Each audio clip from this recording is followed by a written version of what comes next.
All right, welcome to today's Scalability team demo.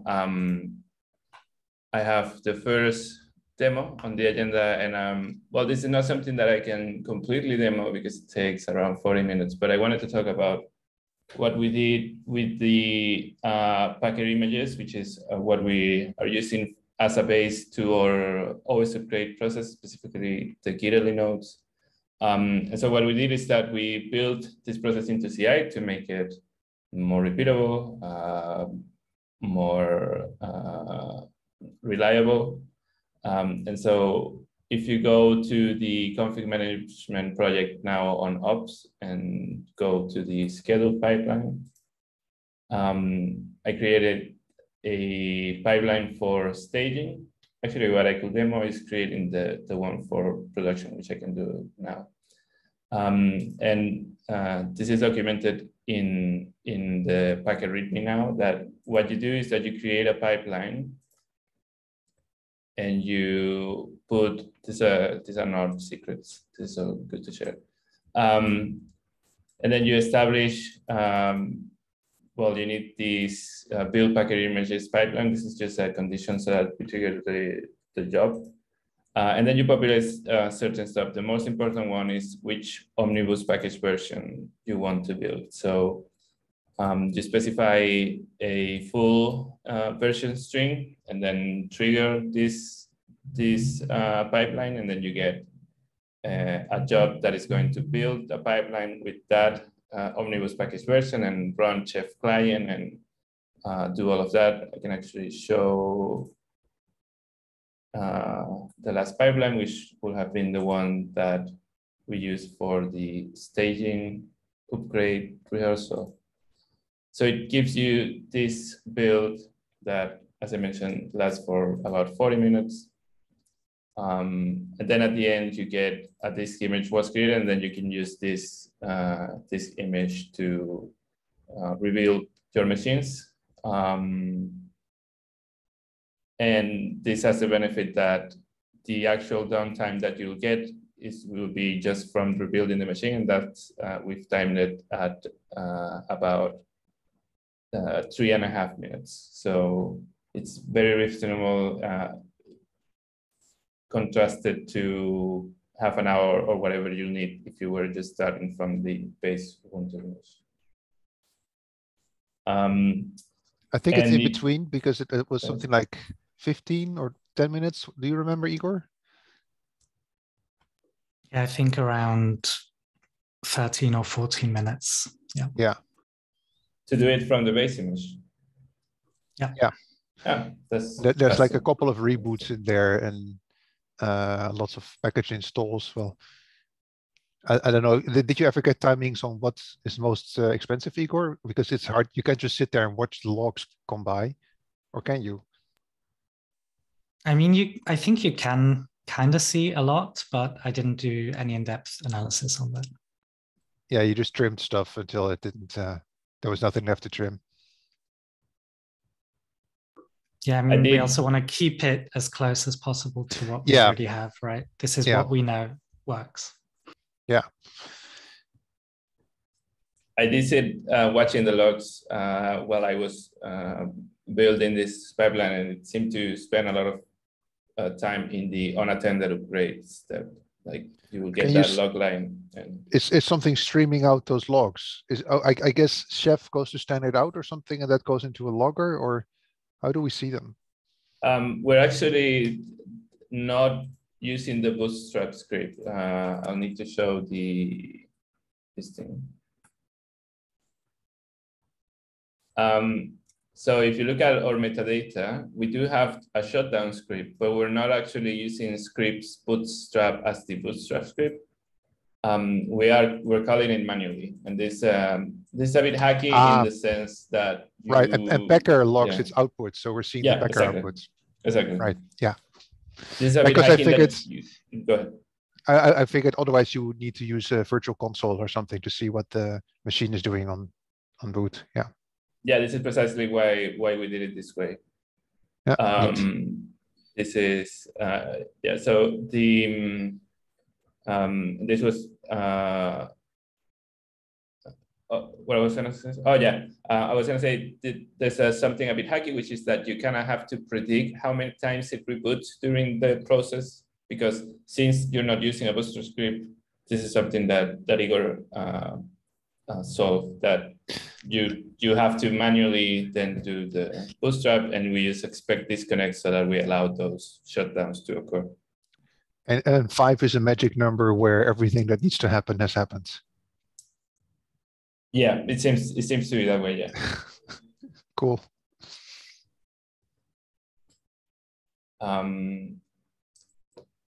So is this? I've never used CI cron jobs. Is this a hack so that you can set environment, so you can set CI variables? Because yes. I see it's inactive. Yeah, I'm basically using this as a safe template or something like that. So yeah, basically like I can edit this here. Yeah, I'm using this to hold these values because these are always the same. Yeah. This is the only one changes. So yeah, because you don't want to commit them into the repo, and right. You don't want to go into the project settings to set them because maybe not everybody has that access. Right. Yeah. Well, project settings might contain actual secrets. I don't know. This is just a CI trick. I didn't know. Yeah, I did think, like, is this a feature that GitLab should have, where you have a set of variables and then another set of variables? I mean, I guess an inactive schedule job does that trick, but yeah, nice. So this would be on a day where we do upgrades, like you first tell delivery, or you ask delivery, is it okay to go ahead and do this now? And then you wait 40 minutes for this to run. Mm-hmm. Then you do the packer test. You run the thing on packer test and you validate that. Mm-hmm. So that's like another 20 minutes probably at least. Mm-hmm. Yeah. Yeah, the setup steps takes about an hour. Yeah. We also I added an extra step to also get snapshots from the current boot disk, which I don't think we'll use, but just to be extra sure. To have somewhere to go back to. Yeah. Yeah, exactly. So yeah, you do that, but the actual upgrade process takes 5 minutes per service or something like that. Yeah. So ideally, we schedule the maintenance windows and we start prepping before the maintenance windows. And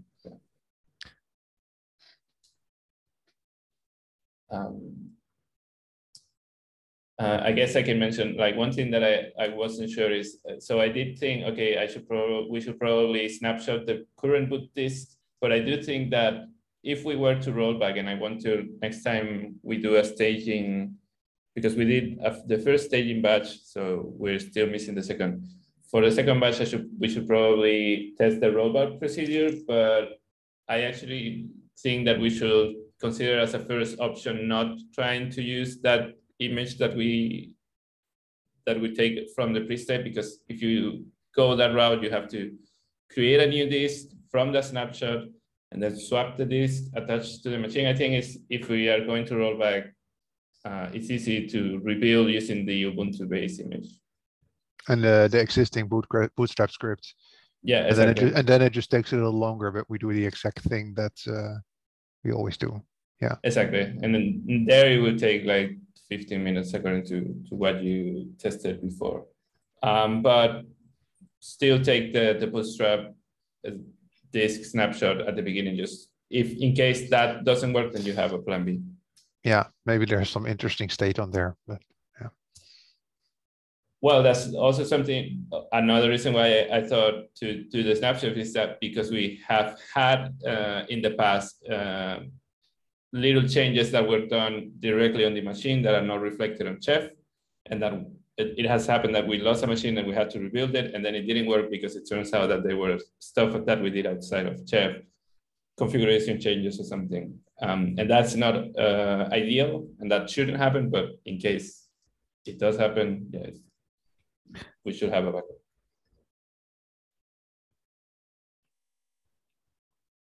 So what's the next step? do the other batch in the other servicing staging so that we know that the process is good, which the first batch was pretty good. Everything went out as expected. Probably in that second batch, as I said, do a rollback just to validate that that also works. And I think then we're set to do production, which it seems is going to be in March. Right, because then my next question was like, when do we actually get a window? So that will be March. Yeah. Yep. Cool. Cool. Your cat selecting text? Oh, yeah. That's it from my point. It's really cool. All right. Thanks. I guess I'll take the next one. So I want to show the current state of Redis hybrid deployment.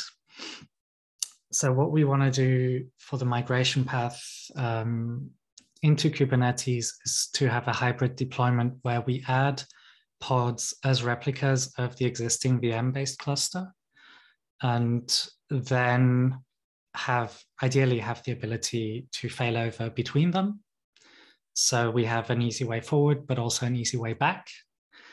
And then we can leave them running as replicas first and sort of keep them with a low or even zero replica priority so that we don't fail over to them.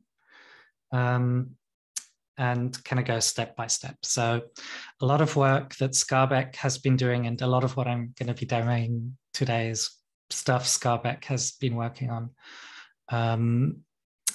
is around making this procedure more solid and more existent, because the Helm chart didn't have a story for this at all. And so we're kind of inventing this as we're going.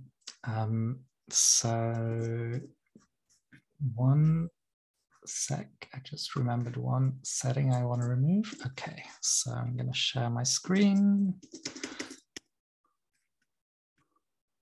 And, this may be a little bit small for folks with a small screen, but I kind of need to show off everything, and I'll try and highlight things that are important. So the starting point is we have a VM-based cluster with 2 VMs in it only. So VM Redis C2 VM0 and VM1. VM0 is a replica, VM1 is the primary. And so now I want to add some Redis pods into this deployment. And so I'm going to go ahead and install Helm release. This installs a custom patched version of the Helm chart. We're working with upstream on bringing these changes into the upstream Helm chart. We've already contributed a lot of stuff. A lot of stuff has already landed, but there's also still some stuff in flight. So I'm going to go ahead and do this. And this is going to start. So what we see on the screen here in the middle is Kubernetes, and we're going to see those pods starting to come up shortly. There we go. That's the first one. On the right-hand side, we have the VMs. So the top 2 ones are Redis, and the bottom 2 ones are Sentinel. And so one of the things that you might see here is that on initial boot, the Sentinel process is crashing because we're currently relying on external DNS, and it takes some time for that DNS record to propagate. And so Sentinel is trying to connect to the pod local Redis, and it's not able to resolve that IP address yet. So it backs off, and it takes about 20 seconds for this to properly resolve and for the back off to then eventually succeed. And so just to get another view into this, we have the pod here, and any minute now. And it says crash loop back off, and that's because of this DNS problem. Correct, yes. So if I go inside of this pod, we can see the Redis container is working fine, but the Sentinel container is in crash loop back off and is taking a bit of time to bootstrap, at least. So now it worked. Sentinel managed to connect, and one of the configuration settings that I've put into the Helm config is a new external master setting. So we point this to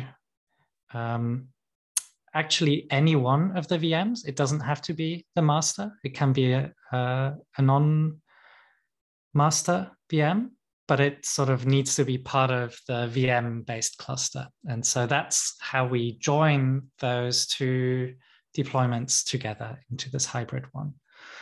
And we can, in fact, already see some of this logic. So we can see, let's see. Yes, so node 0 connected, node 1 connected. So we already have two replicas that connected to the VM, right?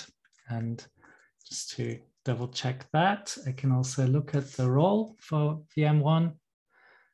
And indeed, we have the other VM as a replica, and then these two pods. And so if I recheck now again, let's see, do we have we don't have the other pod yet. So I saw a crash loop back off in the status thing for a while. Yeah. Yeah, there's definitely still some rough edges here. So this is not super solid yet, but I think a lot of the basic idea is already there. So yes, so node 2 is coming up. And if I ask again, we should now have 4 replicas, and we do. So that's sort of the basics of joining the clusters together without having to run manual replica of commands. So it's all baked into the Helm chart. And I've still seen some weird behaviors during failovers where it takes some time to converge. So there's definitely still some weird behaviors that we need to understand a little bit better. So I think it also just did something, right? Like it's doing stuff that is not entirely clear yet, which I suspect might be related to pointing the Kubernetes cluster at a non-primary. And so it sort of takes a while to figure out, oh, this wasn't actually the primary. So let me reconfigure Sentinel because I now know that this other node is supposed to be the primary. Yeah, and I think there's going to be some subtle things that we need to tweak, like the Sentinel quorum, because we're adding more Sentinels into the mix. But yeah, that's kind of the basic idea, and it's already looking pretty promising that we can have this kind of hybrid setup. And well, I guess maybe I'm feeling lucky. Let's try a failover. We'll see if it works or not. Definitely seen some weird stuff during failovers before, but let's see what happens. So who got promoted? Let's see if we can find out. So yeah, we're already seeing some weird stuff. We're seeing the two VMs are having some issues. They're in some sort of looping state where they're trying to connect to node 2. And so the system is now trying to fail over to one of the Kubernetes Redises. yes, correct. Was that intentional, or is that just how the dice rolled? That's how the dice rolled. So I didn't haven't set replica priority to 0 exactly, yet. exactly.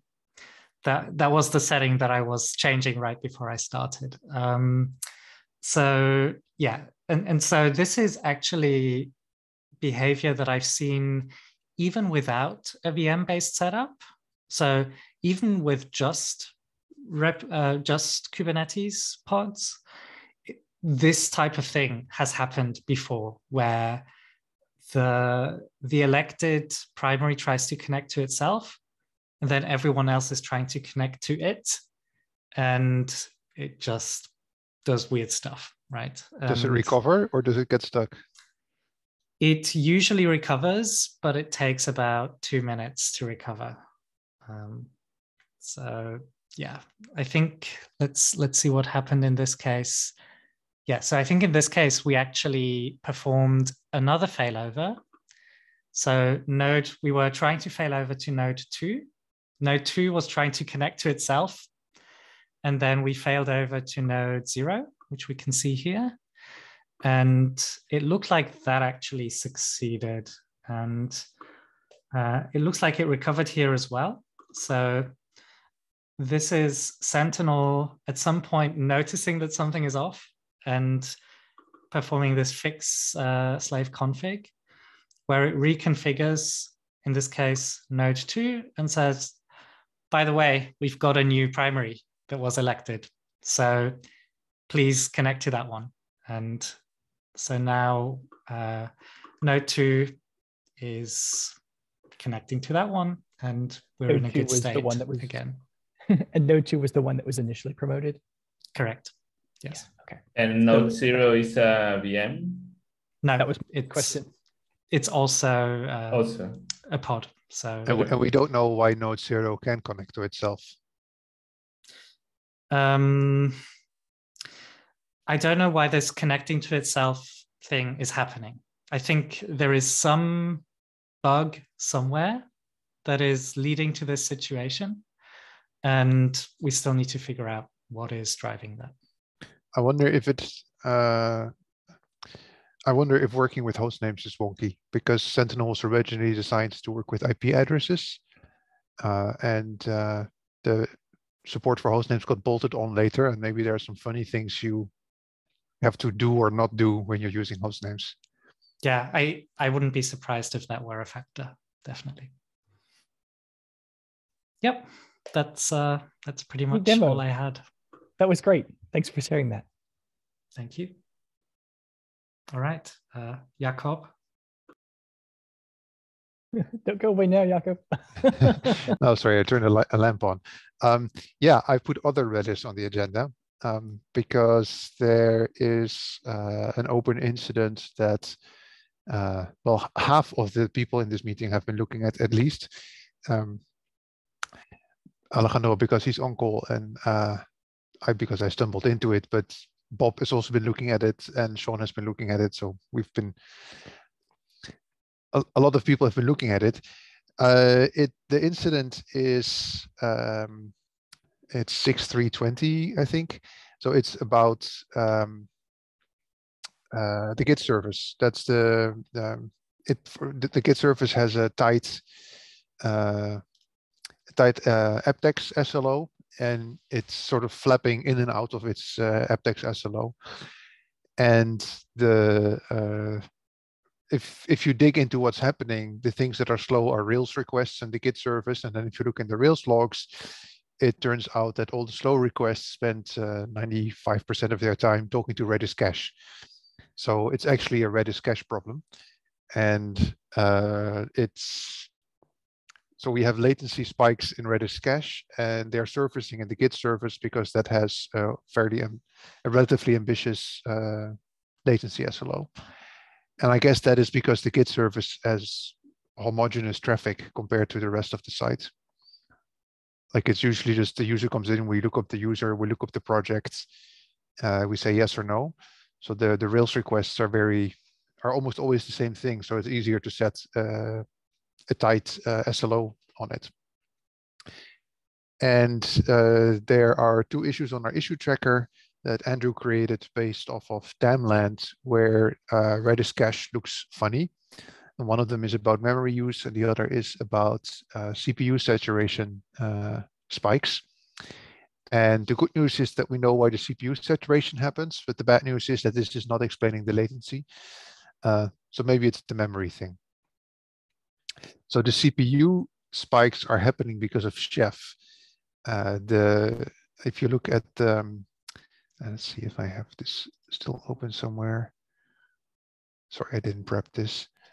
That's fine. So yeah, so we can ignore the spikes that are due to chef runs. What else have we got? Well, I don't know if we can ignore them. I think they're still interesting because what's happening is that the sentinels. Do they correlate with the latency events? No. So we can ignore them from that point of view, but they are going to keep showing up in Tamland, and it means we have broken chef, slightly broken chef cookbooks or chef config. So it's something we should fix. What's happening there is that Chef keeps uninstalling and reinstalling OS_query on each run. And the Sentinel nodes are single core VMs. So if you run Chef client and start installing software, then it's very easy to saturate the CPU for a long time on those nodes. Like they can do a lot of stuff. A Chef run is relatively a big job for these VMs, and the Chef runs do too much work.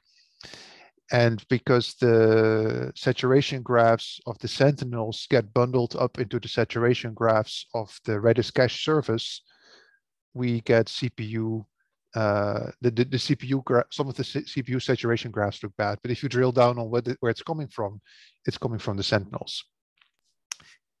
But that doesn't cause the latency. And it would have been funny if it did, because there's a reason we can get away with running the Sentinels on single core VMs. They're the control plane. We shouldn't be talking to a Sentinel all the time. The client should have persistent connections to the real Redises and not. Yeah, I mean, it's during deployments, we do have a lot of reconnections, and on every connection to Redis, we do talk to. Right. So Sentinel. If that coincides with the chef run on Sentinel, then those reconnects will be slowed down. Exactly. So yeah, for this reason, yeah.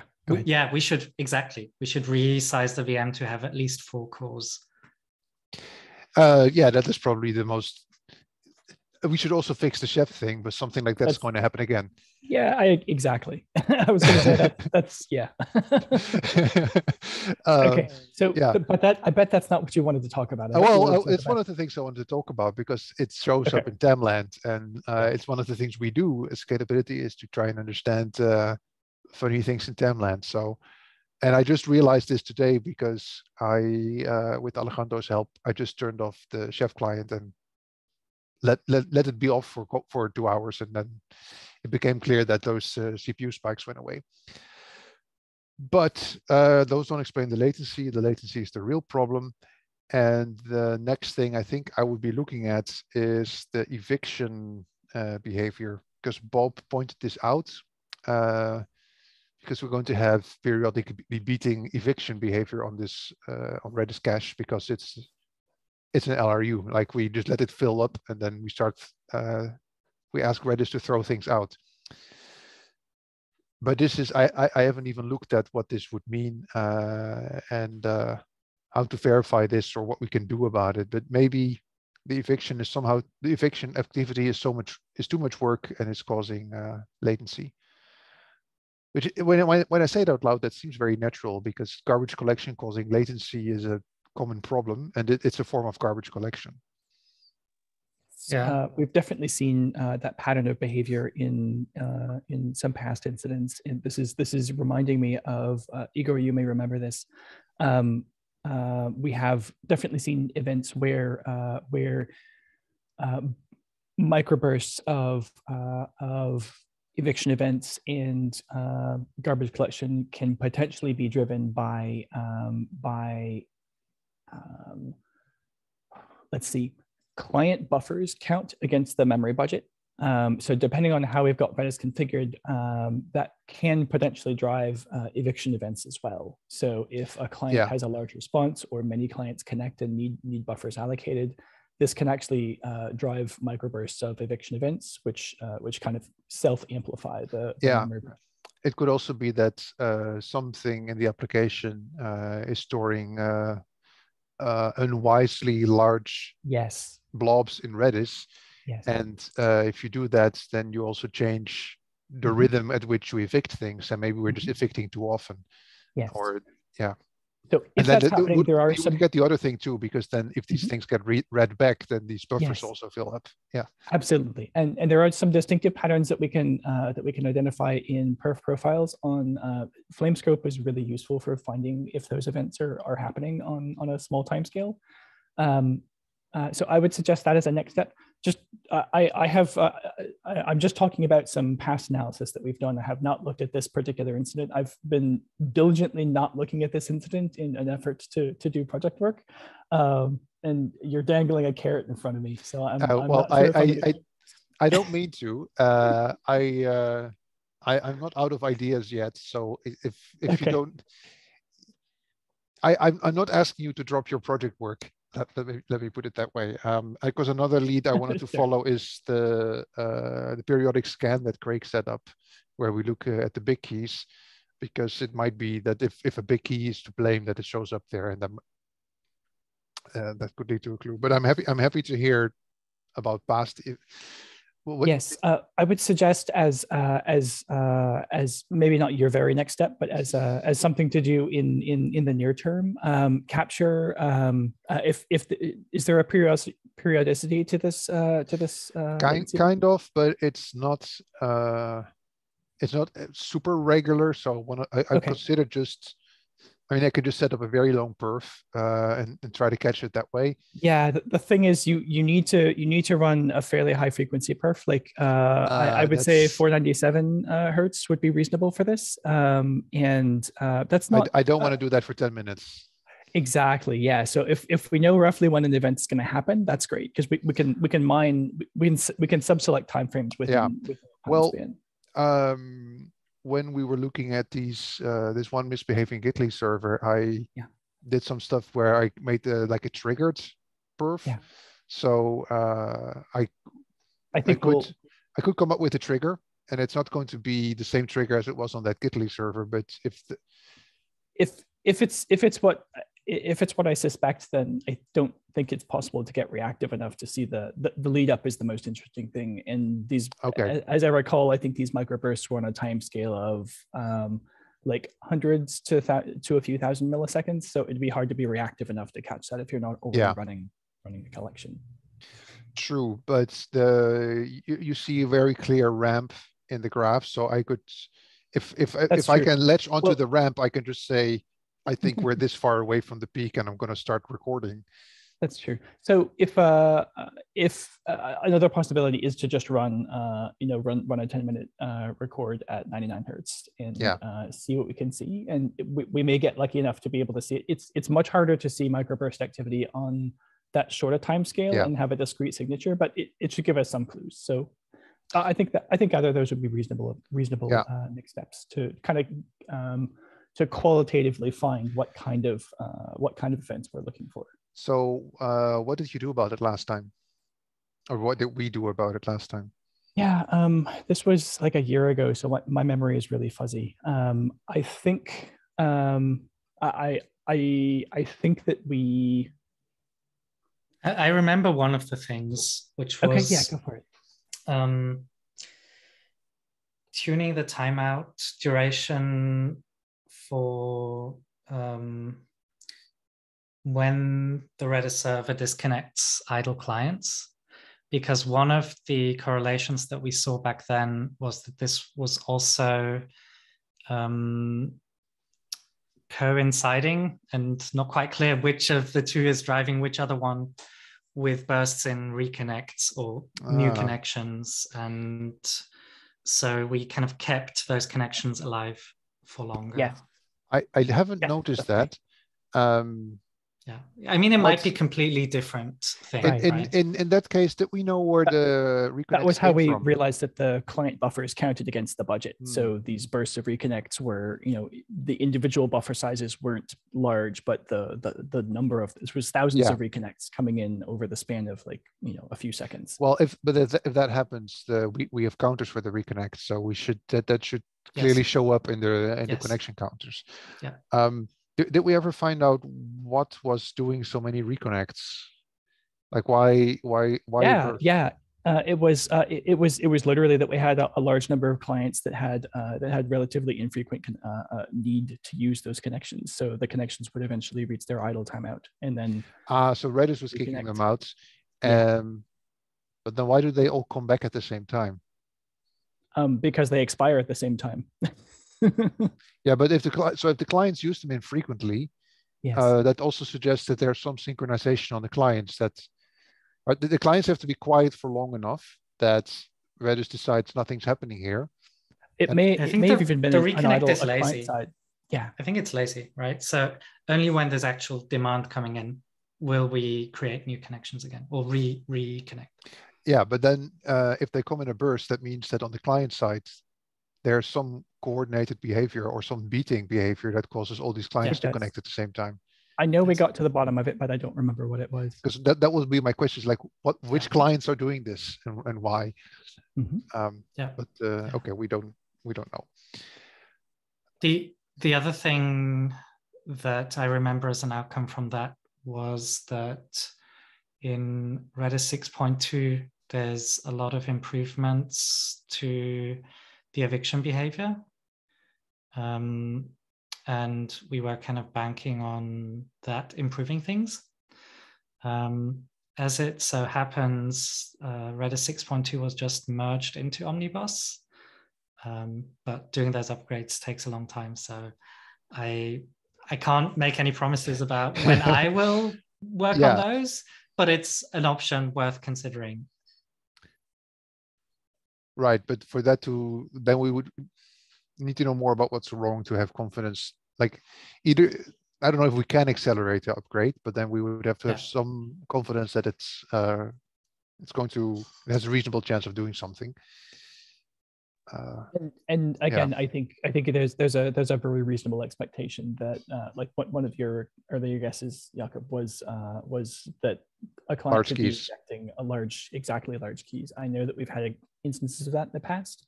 It's certainly a plausible explanation for having eviction bursts. Have you seen metrics indicating that we do have spikes in eviction rate during these latency spikes? Or was that speculative? I don't recall. That's still speculative. Okay. There is it's certainly plausible. I was just asking how far. I've seen some graphs, but I haven't managed to line them up yet with the latency spikes. So I'm not super sure, but they're okay. I just need to line up more graphs first. Yeah, that's fine. I would definitely lean towards getting at least a few minutes worth of data into FlameScope so we can see what the CPU usage behavior is on during different phases of one of these events. And if we can catch 2 or more of these events, then we can correlate them and be more confident that we're looking at a consistent pattern. Yeah. The funny thing is that I got this issue assigned to me anyway to look at this problem, and now it's okay. It's we have a scalability issue for this now. We already have one. Let me see if that means I have an excuse to work on it. Oh wait. You didn't hear that, Rachel. I from memory, I think you're also doing other impactful project work. Like I really hope that I wouldn't want this to take away from the perf profiles for the GitLab team. I think that's also very impactful. Yeah. Oh my gosh, these IAM permissions. I am so done with IAM. That's another story. I'm confused now. Where is this issue? Hope I'm not showing anything confidential. It's going into the recording. It's not even on this tracker. It's some timeline tracker. 1 second. Let me just get the issue. Okay, found it. This is capacity planning. It's okay, sorry. So it's not a scalability issue. It's a capacity planning issue, which is something very different. So we have one for these scat set weighting saturation, but I think that's the chevrons on the single core. I'm pretty sure because it stopped when chef was off. But then there's another one for memory utilization. And yeah, this is very macro because we're looking across months. But maybe there is, I don't know, it seems like a long shot to say that this macro behavior is also to do with micro behavior with evictions. But I was asked to look at this because of that, so that's why I've latched on to this incident. But I haven't found anything good here yet. Thanks for letting me talk about this and for sharing what you learned in the past. I think I can hand over to the next person, who I think is you, Matt. Yes. Right. Yeah, sounds good. Let me get the right screen. Got a picture to show for this. There we go. Okay, that'll do. Okay, so this is demoing. Yes. So this is about really broken. This is really about broken flame graphs. And I've mostly been talking about this in the context of Giddily, but it's really a general problem for Go binaries. So I think I'm gonna talk about this mostly for folks that might be watching the recording, because I think all of you are already aware of this problem. So most binaries that are not Go binaries, like binls, for example, has a GNU build ID, which you can see by running file. If you look at a Go binary, for example, if we pop over to, let's go to a production box. So if we go over to a Giddily node today, we now delightfully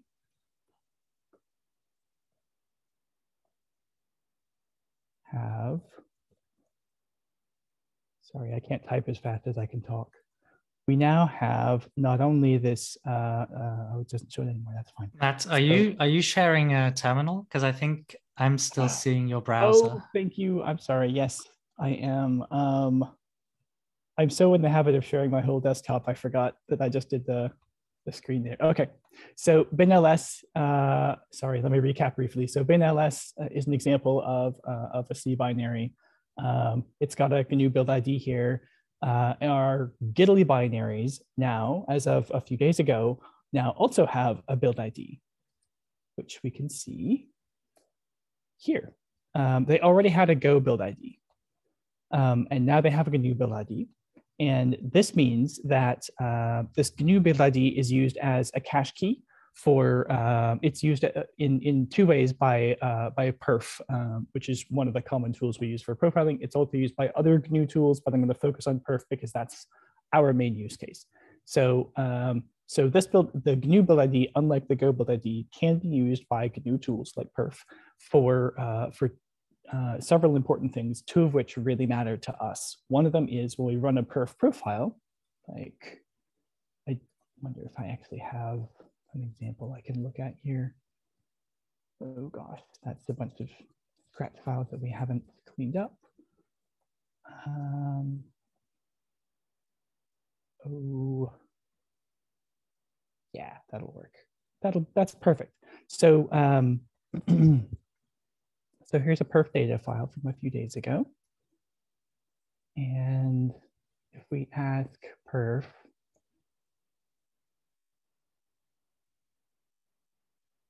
to show us, so yeah, only root can read that. So this command is asking, I'm sorry, this is at the bottom of my screen, so it's probably a little hard to see. This is asking perf to look in that, that profile, that perf.data file, and show a list of all of the binaries that it captured during that run. This includes shared object files like this, as well as executable binaries like cAdvisor, NoSQuery, and things like that. And you can see that it's got two columns. One of them is the path that the binary had at the time of the capture, and the other is the cache key, which in this case is a GNU build ID.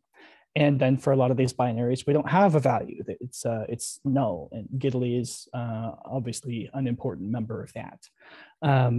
So what we've done here, the reason GitLab doesn't have a value here is because it didn't have a GNU build ID at this time. So what we've solved here is by adding a GNU build ID, now this profiling data can discretely identify this binary rather than saying, well, whatever binary happens to be at that path now was probably the same one that was there when this profile was captured.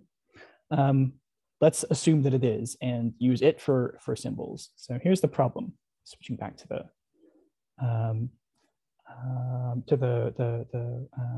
what I wanted to show here was a pair of flame graphs. So this is two flame graphs generated from exactly the same perf data file. In fact, it is this perf data file that we're looking at right here. This flame graph was generated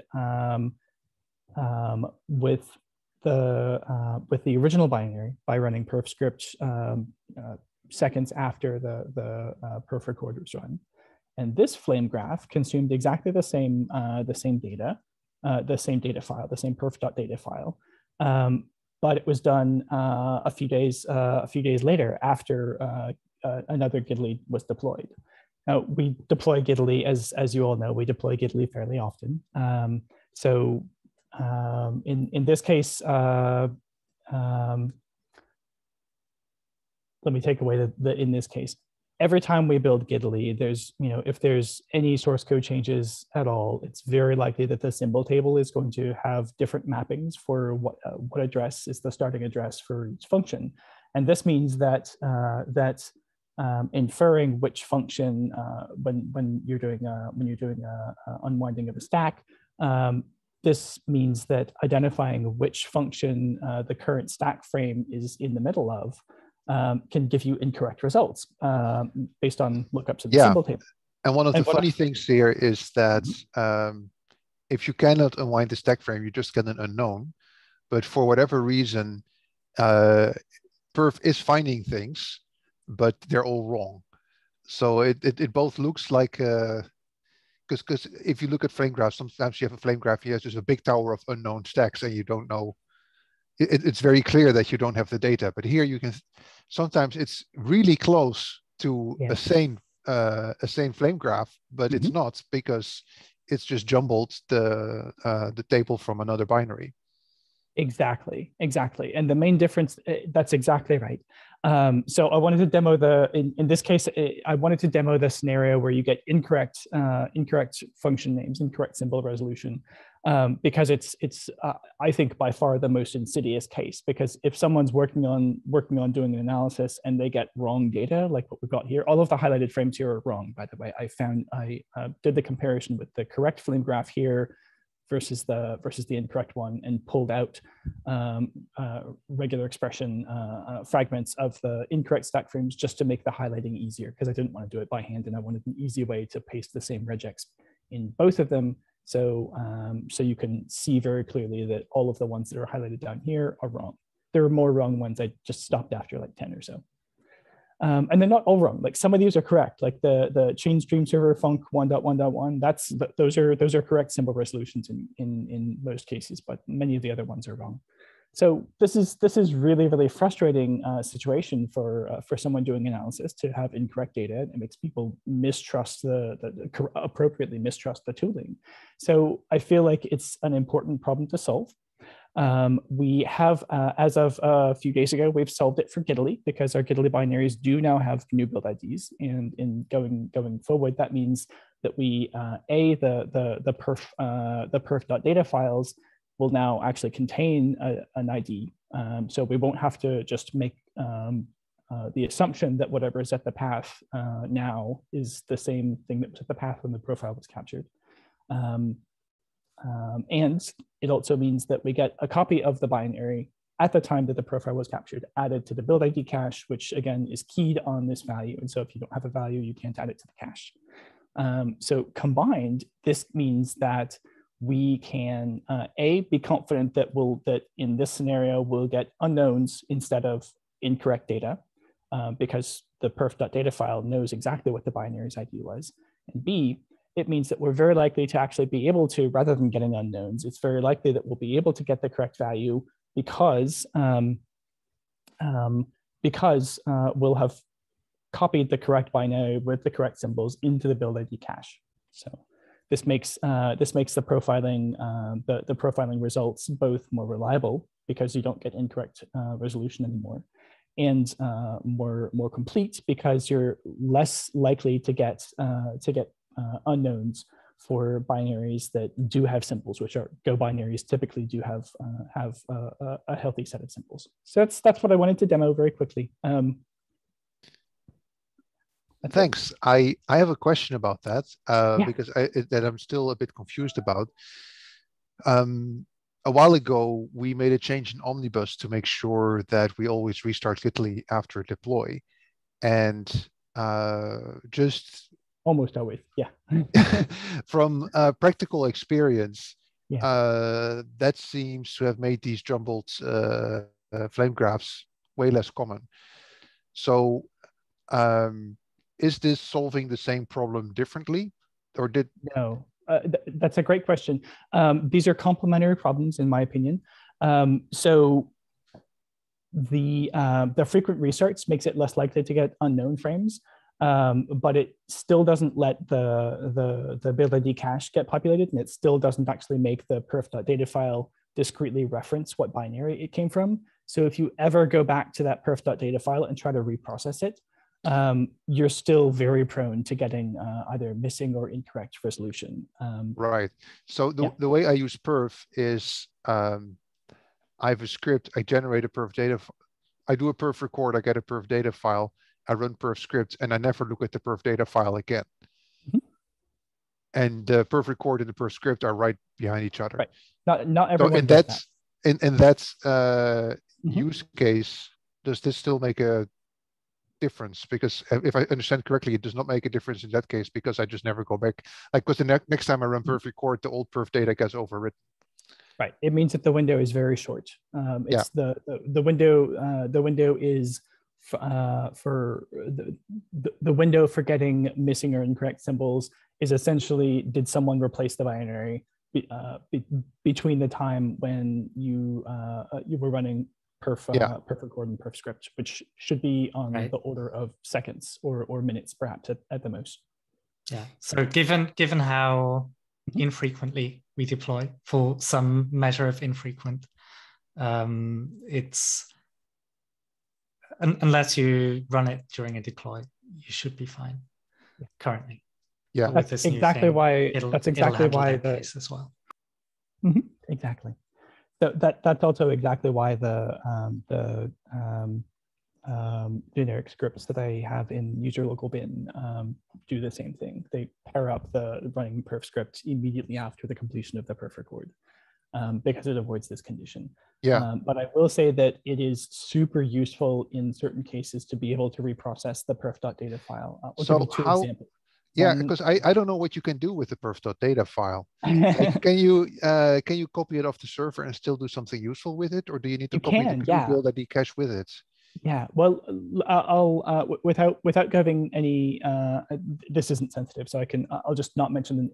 We have one of our marquee customers. Our support staff ran some perf records on their system, but they didn't know to run perf script at the same time on the same system. So they gave you the perf data files. Yeah, exactly. And they ended up with just completely wrong symbol resolution because they had run perf script on a different host than they'd run perf record because they didn't know any better. Yeah. And this change makes us immune to that problem. So they won't have wasted time with incorrect symbol resolution. They would have instead had unknowns for their symbols because they were using the wrong version of Gitly in this example. And if Gitly has the GNU build IDs, then the perf data will know what that GNU build ID is, and thus will say, you know what, that's not the right binary. If you're making this mistake, you see it straight away. Exactly. Exactly. Yeah, that is valuable because I've looked at some of these jumbled flame graphs for a long time, thinking, this looks almost right, but I know it's not. Yes. Yes. And then exactly. after a while, I realize I sort of need to build up my confidence to say, no, Yes. this cannot be right. I know there's too many things I know about this thing that cannot happen here. And it's not because what I know is wrong, it's because the flame graph is wrong. But it's a difficult process to go through to convince yourself that you are right and the flame graph is wrong. Yeah, absolutely. So in my view, this is one of the most valuable aspects to this, is that it prevents it avoids that whole consternation. Yeah, it cuts that short. Yeah, exactly. Apart from that, I think another place that I've found it useful is when you're doing for example, if you're doing a whole host recording, when you do a perf record -a for all CPUs, for all processes, and some but not all of the binaries have symbols, and then you go and install debug symbol packages after the fact to try to resolve the symbols for some of the processes that were missing symbols. Reprocessing that perf data file is super unsafe for Go binaries. In that scenario, because at that point you would have, it would have been minutes or hours or days later that you install the debug symbols, depending on when you're doing the analysis. Does that make sense? So that's a scenario where... yeah. I'm actually trying to ask a more general question, not like why do we need these GNU build IDs, but I'm asking the more general question of what can I do with a perf data file, because there's one specific thing I do with it, and, sure. and so I never copy it off the server. But so one thing you just indirectly told me is that if you don't like your perf script output, you can, and if you can find the matching debug symbol packages, you can run it again, and then what happens? Like where do those debug symbols get installed? So for example, for all of our Chef managed servers, my Chef recipe is installing the debug symbols for glibc, so that because it's so frequently used. But are those separate files, or does it replace the glibc files? So usually the Debian packages have a suffix of -dbg for debug or dbg sym for debug symbol. There are two different conventions for packaging debug infos. Sorry, I'm talking specifically about Debian packages here. So I'm not sure how much detail to go into about this. Let me just give a super brief background, and you can tell me if more would be useful. So when you build a binary, it doesn't matter what language or what platform. When you build an ELF binary, you can optionally strip that binary of some or all of its debug infos. I think we talked about that last week or the week before. Yeah. So you can optionally take the data that we strip out of it, or optionally the unstripped binary, and package and include that as a separate package. And this is kind of conventionally called a debug info package. Like I think on Red Hat systems, it's actually debug info is a package name suffix, for example. So is there a convention for how to find the stripped stuff in a separate file? I guess there must be. Like, are you replacing the binaries? Do the packagers create first package the binary with symbols and then strip and then package the other thing and then give you a choice? Yeah. Or do they? It's usually a supplemental thing. So there are. Gosh, this is a great question. So there are some traditional places to add debug info files. There's a lot we could talk about here. So there's a perf has I've generally been talking about perf as having kind of two ways to resolve symbols, and that's kind of glossing over the details. There's actually like a list of something on the order of like 15 or 16 directories that it will look in, and very high in the priority list is the directory that contains the build ID cache. So it's really just one of the options. There are other directories like userlib debug, I think is one of them. Okay, yeah, and those things somehow gets labeled with the build ID, and then they can be joined up with the data in the perf data file. Yeah.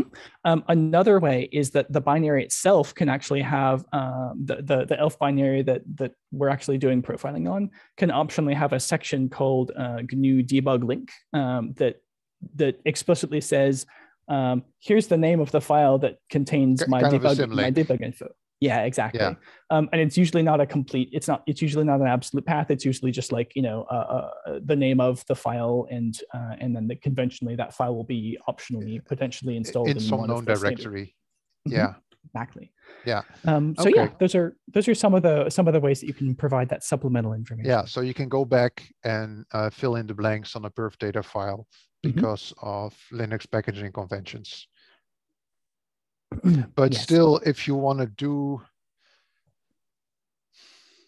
okay, and if you know the exact versions of everything you were running, you could take a perf data file to another host. Yes. Try and install everything.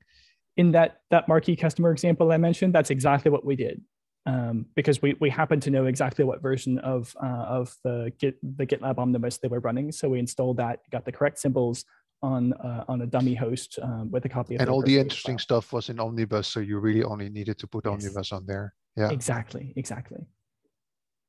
Yeah. So I guess that's something where Omnibus helps us because it's easy to recreate almost like the majority of the dependencies, but not libc though. Yeah, one of the nice things about doing this on a separate machine potentially would be not impacting the CPU for the host, because symbolization can take CPU cycles, and so being able to just ship that somewhere else, is a nice aspect of this. Yeah, that's as a very brief segue to build on Igor's example. We usually do frame pointer based stacks, stack unwind, but you can optionally do. There are a few other models. One of them is dwarf based. That's more expensive to capture, much larger in terms of the perf.data file, and more expensive to process, and it can potentially be outrageously more expensive to process, and to the tune of many minutes of CPU time to attempt to do the resolution. And that's mainly because of if debug info, if the dwarf data is present either in the file or in one of the add-on debug infos, it's possible to, I'm mainly mentioning this as kind of a warning. The default behavior is if a sufficient level of debug info is available to attempt it, then perf will attempt to do unwinding of inline functions, and that is incredibly expensive. So usually when I'm working with dwarf-based perf records, I will explicitly disable that. There's a --no inline option. But that's something you need to do when you run perf scripts. Yes, exactly. Yeah. Exactly. I also remember the stack collapse script also doing some funny expensive stuff, but I always run stack collapse off the host anyway, because perf script has enough. Per script output has enough in it to be portable. Yeah. Yeah. One other thing I wanted to mention, since you were talking about interest in what else can you do with perfscript.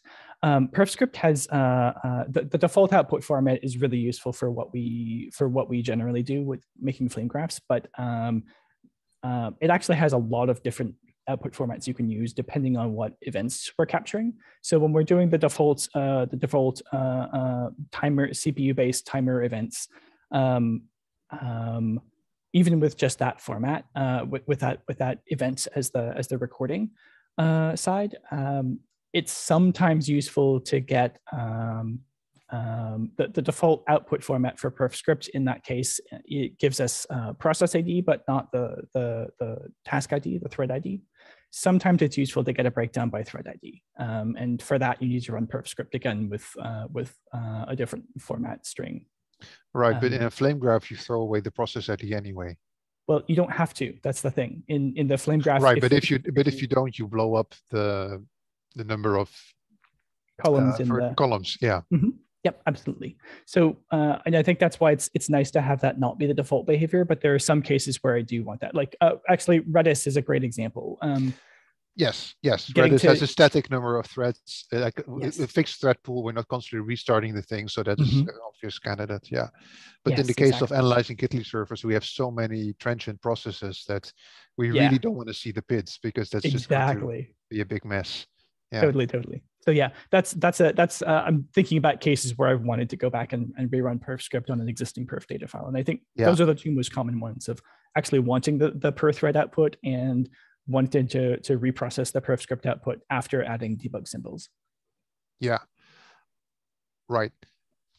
To counter that, thanks, that's really useful. Yeah. To counter that, I imagine that the cases where you need to do that, once you know that, you don't have to do it again, because we would go, if we find out we need these debug symbols, then we probably would change our provisioning code to just install them always, so next time we don't need them.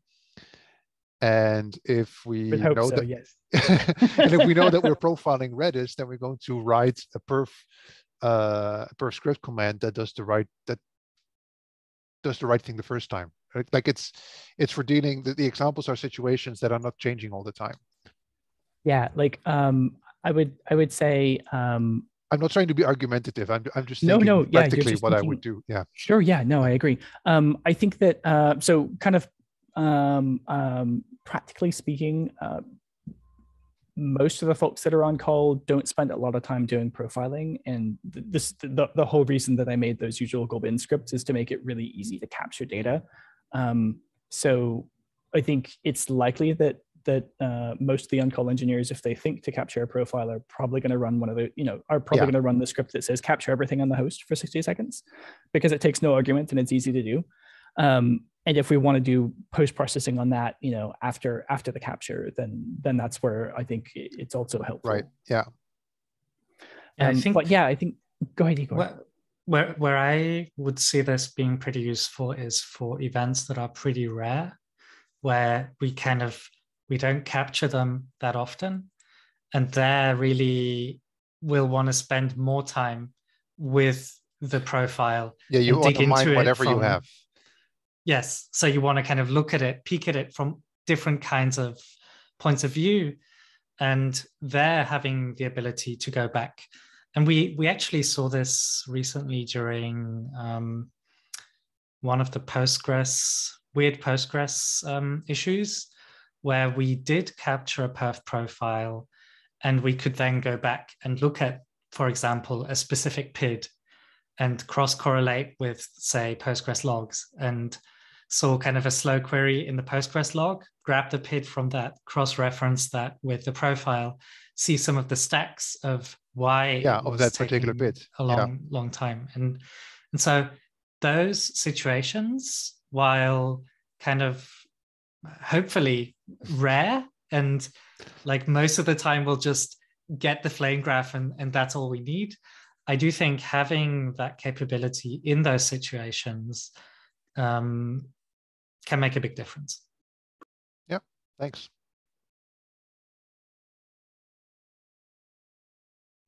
But yeah, sorry, specifically for Go binaries, the thing that I care about, personally, the thing that I feel like the biggest value add is having a greater certainty that you're looking at correct symbol resolution, and as a bonus, having it be more likely that you actually get symbols instead of unknown. Thanks to the build cache compatibility. Particularly since we're going to be running profiles on, I mean, this isn't just about GitLab, of course, but GitLab is so commonly in our frame of mind. I mean, like, I really want this for all Go binaries. Like like console, for example, I want console to have this so we can get decent recordings out of console servers. But if you want to have it for all Go binaries, you maybe need to take a bigger step and get them upstream. Yeah, that's my intention. At some point, we're going to have a lot of work just repackaging or rebuilding all these binaries. Totally agree. That's my intention. I've spent some time with the Go linker. I have made a stub issue for myself, but I haven't filled in any details because I've been mostly focusing on our own, getting our own house in order before pushing something upstream. But yeah, I do intend to make an upstream issue and hopefully submit a pull request. that's the last thing I want to work on for this epic. Yeah, cool. And I think I don't have a good sense of how much resistance I'm going to get on this. I'm anticipating some arguments. I'm not sure, because aren't you now just using an existing ID that Go generates anyway and stuffing it in there? Yeah, there are some challenging bits.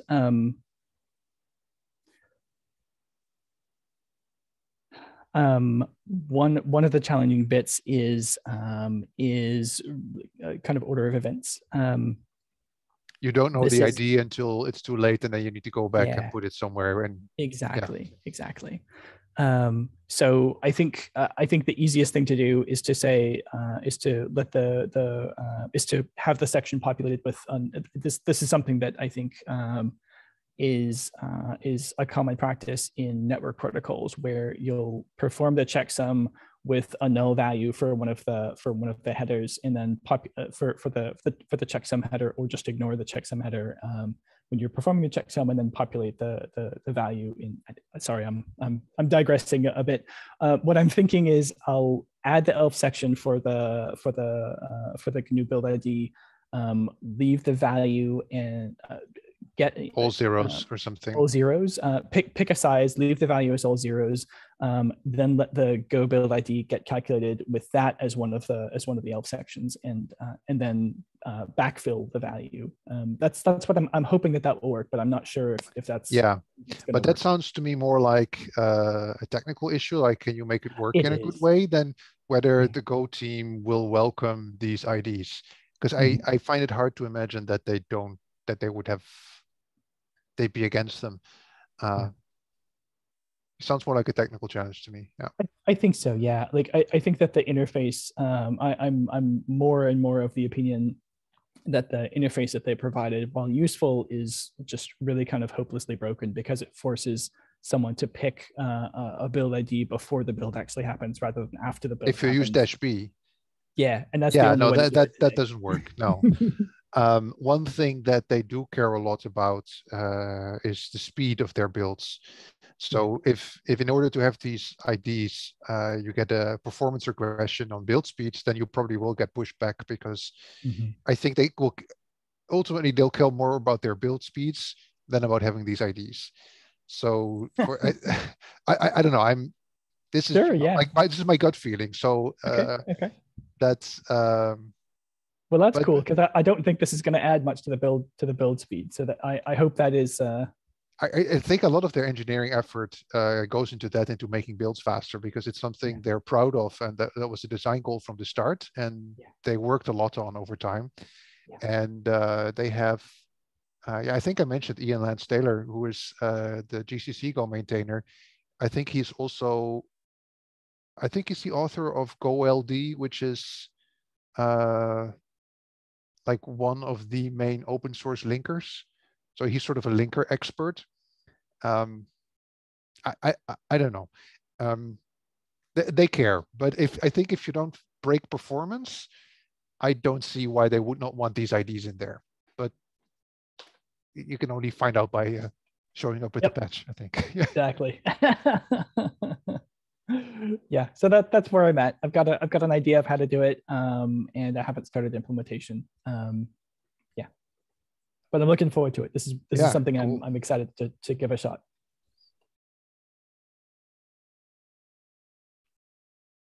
Well, we've been going over time, and we should stop the recording and wrap it up, I guess.